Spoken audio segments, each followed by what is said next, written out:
For 80 years, aviation enthusiasts have argued about one question. Which propeller-driven fighter was the fastest in World War II? Today, we're settling it based on documented maximum speeds in level flight from official test data, wartime reports, and verified performance trials. Here are the 8 fastest propeller fighters that actually flew during World War II. These aren't prototypes that never left the ground or paper designs that existed only in engineers' dreams. Every aircraft on this list saw production, and most faced enemy fire in actual combat. Their speeds were achieved through cutting-edge engineering, desperate innovation, and the relentless push to dominate the skies in humanity's most devastating conflict. Let's count down from number 8 to the absolute fastest propeller fighter that ruled the skies in 1945. At number 8 is Germany's Focke-Wulf FW1 D9, reaching a maximum speed of 426 mph. Known as the Dora or long-nose variant, this fighter represented a dramatic evolution of the radial engine FW190 series that had terrorized Allied pilots since 1941. The D9 replaced the earlier BMW radial engine with an inline Junkers Jumo 213A, requiring an extended nose that gave the aircraft its distinctive appearance. This change transformed the WW2 from a brutal low-altitude brawler into a high-performance fighter capable of engaging Allied bombers at altitude and holding its own against the latest American and British fighters. Production began in August 1944, and over 700 were built before war's end. Luftwaffe pilots praised its improved high-altitude performance while maintaining the excellent roll rate and robust construction that made the FW190 series legendary. In the desperate final months of the war, the Dora 9 fought against overwhelming odds in the defense of Germany. Number 7 is Britain's Hawker Tempest 5, capable of 435 mph. Developed as an improved version of the earlier Hawker Typhoon, the Tempest featured a thinner wing profile and more powerful Napier Sabre engine that transformed it into one of the RAF's most effective low-altitude fighters. The Tempest entered service in April 1944, arriving just in time to face Germany's F-1 flying bombs. Its exceptional speed at low altitude made it the most successful V-1 interceptor of the war, with Tempest squadrons accounting for over 800 of the pilotless weapons. British pilots discovered they could catch the V-1s in level flight and either shoot them down or use their wingtips to flip them off course. But the Tempest proved equally deadly in air combat. Its combination of speed, firepower, and excellent handling made it a feared opponent for German fighters. In the final year of the war, Tempest squadrons racked up impressive kill ratios while supporting the Allied advance across Europe. Many pilots considered it the finest piston engine fighter Britain ever produced. At number 6 is the legendary Supermarine Spitfire Mark 14. Reaching 446 mph, this variant represented the ultimate evolution of the iconic fighter that had saved Britain during the darkest days of 1940. But the Mk-14 was a radically different machine from those early Spitfires. The key was the Rolls-Royce Griffon 65 engine, producing over 2,000 horsepower compared to the 1,000 horsepower Merlin engines of earlier marks. This massive power increase required strengthening the entire airframe and enlarging the tail surfaces to handle the additional torque. The result was a Spitfire that could climb like a rocket and fight effectively at altitudes where earlier versions struggled. First flown in January 1943, the Mk2 entered squadron service in early 1944. It immediately proved itself against the latest German fighters and was particularly effective at intercepting high-altitude reconnaissance aircraft and the new German jets. The Griffin's power gave it acceleration that shocked German pilots accustomed to outrunning earlier Spitfire variants. Over 900 were built, serving with distinction until the war's end. Before we get to the top 5 fastest fighters, I'd love to know where you're watching from and which of these aircraft you think deserves the number 1 spot. Drop a comment below and let me know if any of these rankings surprise you. And if you're enjoying this deep dive into World War II aviation, Hit that subscribe button so you don't miss the next one. Number 5 is America's Grumman F-8F Bearcat, capable of 455 mph. Designed as the ultimate lightweight carrier fighter, the Bearcat represented Grumman's attempt to create the most powerful aircraft that could operate from escort carriers, the small jeep carriers that proved so valuable in the Pacific War. Engineers started with the massive Pratt & Whitney R2800 engine producing 2,100 horsepower and built the smallest, lightest airframe that could handle that power. The result was extraordinary. The Bearcat could climb to 10,000 ft in just 94 seconds, faster than any American fighter of the era. Its roll rate was phenomenal, and despite its small size, it packed 4 20mm cannons or 6.50 caliber machine guns. The Bearcat's timing was unfortunate. It entered service in February 1945, too late to see combat in World War II. Only 24 had reached operational squadrons when Japan surrendered in August, but its performance impressed everyone who flew it. Test pilots called it the finest handling fighter of the propeller era. In the post-war years, it became the mount of the Blue Angels and set multiple time to climb records that stood for decades. At number 4 is Germany's Focke-Wulf Tauen 52H, reaching 469 mph. This high-altitude interceptor represented Germany's desperate attempt to counter American and British bombers operating above 30,000 ft, where most German fighters struggled to perform. The TAI-152H featured extended wings spanning nearly 48 ft, a pressurized cockpit, and a Junkers Jumo 2113E engine with a 2-stage supercharger. This combination gave it exceptional performance above 40,000 ft, altitude where most Allied fighters were gasping for air. At these heights, the TA-152H could outclimb, outrun, and outmaneuver virtually any opponent. But the aircraft arrived far too late. Production began in November 1944, and perhaps 150 were built before war's end.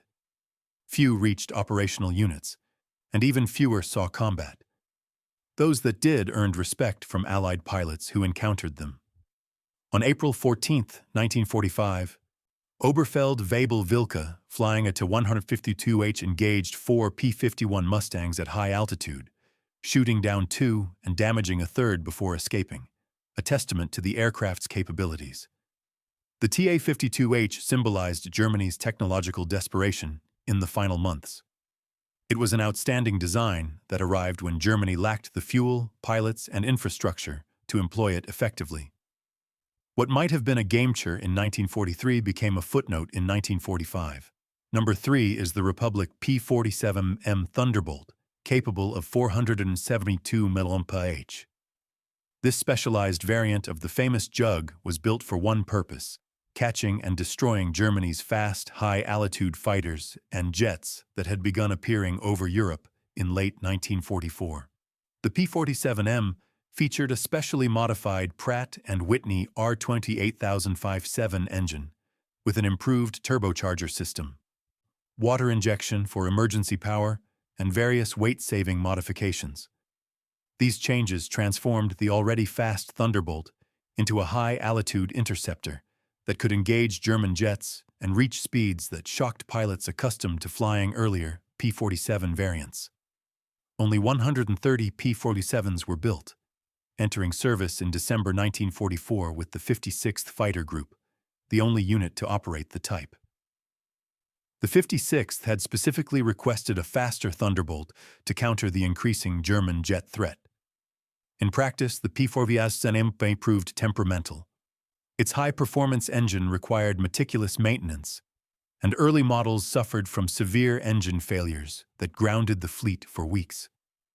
Once these problems were resolved, the P-47M proved devastating.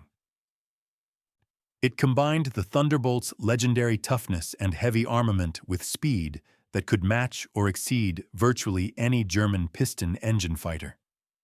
The 56th Fighter Group flew P-47s until war's end, racking up kills against both conventional fighters and early jets. It represented the absolute limit of what could be achieved with the basic P-47 design. At number 2 was Germany's extraordinary Dornier Do 335 file, the arrow reaching 474 mm. This was unlike any fighter aircraft that flew during World War II, featuring a revolutionary push-pull configuration, with engines mounted at both nose and tail, driving separate propellers. The concept was brilliant. By mounting one Daimler-Benz DB6003 engine conventionally in the nose, and another behind the cockpit, driving a pusher propeller at the tail, Dornier eliminated the drag of wing-mounted engines while doubling the available power. The result was a fighter with straight-line speed that exceeded almost everything in the sky, combined with heavy armament and armor that would have made it formidable in combat. But like so many late-war German designs, the Do 335 arrived far too late and in far too few numbers. Development delays meant the first prototype didn't fly until October 1943.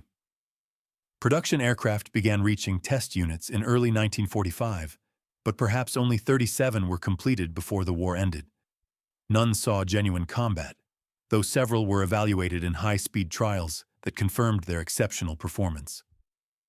The Du 335 represented German engineering at its most innovative and most desperate. It was fast, heavily armed, and unlike anything else flying. But its complexity, late arrival, and Germany's collapsing industrial base meant it never had a chance to prove itself in battle. Allied test pilots who flew captured examples after the war universally praised its speed and handling, calling it one of the finest piston engine fighters ever built had it arrived 2 years earlier. And at number 1, the fastest propeller fighter of World War II, the North American P-51H Mustang, reaching 487 mph. This ultimate evolution of the legendary Mustang represented the absolute peak of American piston engine fighter design. The P-51H was a comprehensive redesign, not just a tweaked P-51D. Engineers stripped nearly 1,500 lb from the airframe through lighter construction techniques, a redesigned fuselage, and removal of unnecessary equipment. They installed the powerful Packard 51-1650-9 engine, the American-built version of the Rolls-Royce Merlin, with water injection for emergency power. The result was a fighter that could nearly touch 500 mph in level flight. But speed wasn't everything. The weight reduction transformed the Mustang's handling characteristics. The P-51H rolled faster, climbed quicker, and maneuvered more nimbly than any previous variant. Test pilots called it the finest handling Mustang ever built. It retained the P-51's famous range, over 850 mm on internal fuel, meaning it could escort bombers deep into Japan while outrunning virtually any defender. Production began in February 1945, and 555 had been delivered by August when Japan surrendered. They arrived too late for combat in Europe, and while some reached the Pacific, none engaged in air combat before the war ended. But the P-51H represented what was possible at the absolute edge of propeller fighter design. It was faster, lighter, and more capable than anything else with a piston engine. In a war that drove aviation technology to unprecedented heights, the P-51H stood at the summit. These 8 fighters represent the absolute pinnacle of propeller-driven aviation technology. Each was designed during humanity's most desperate conflict. When nations poured unlimited resources into gaining even the slightest advantage in the sky, the engineers who designed them and the pilots who flew them pushed the boundaries of what was possible with piston engines and propellers. What's remarkable is how close these top speeds are. Just 61 mph separates the WW1 at number 8 from the P-51H at number 1. Every mile per hour came from countless hours of testing, incremental improvements, and desperate innovation under wartime pressure. Each aircraft on this list was a masterpiece of engineering that could mean the difference between life and death for the men who flew them. Speed, of course, wasn't everything in aerial combat. Maneuverability, firepower, range, reliability, and pilot skill all mattered enormously. But in a war where seconds could determine survival, where catching an enemy bomber before it reached its target could save thousands of lives, and where escaping superior numbers meant living to fight another day. Speed was the ultimate advantage. Now you know the 8 fastest propeller fighters of World War II, ranked by documented performance data. Disagree with the list? Think another aircraft deserves to be here? Let me know in the comments which fighter you believe was truly the fastest and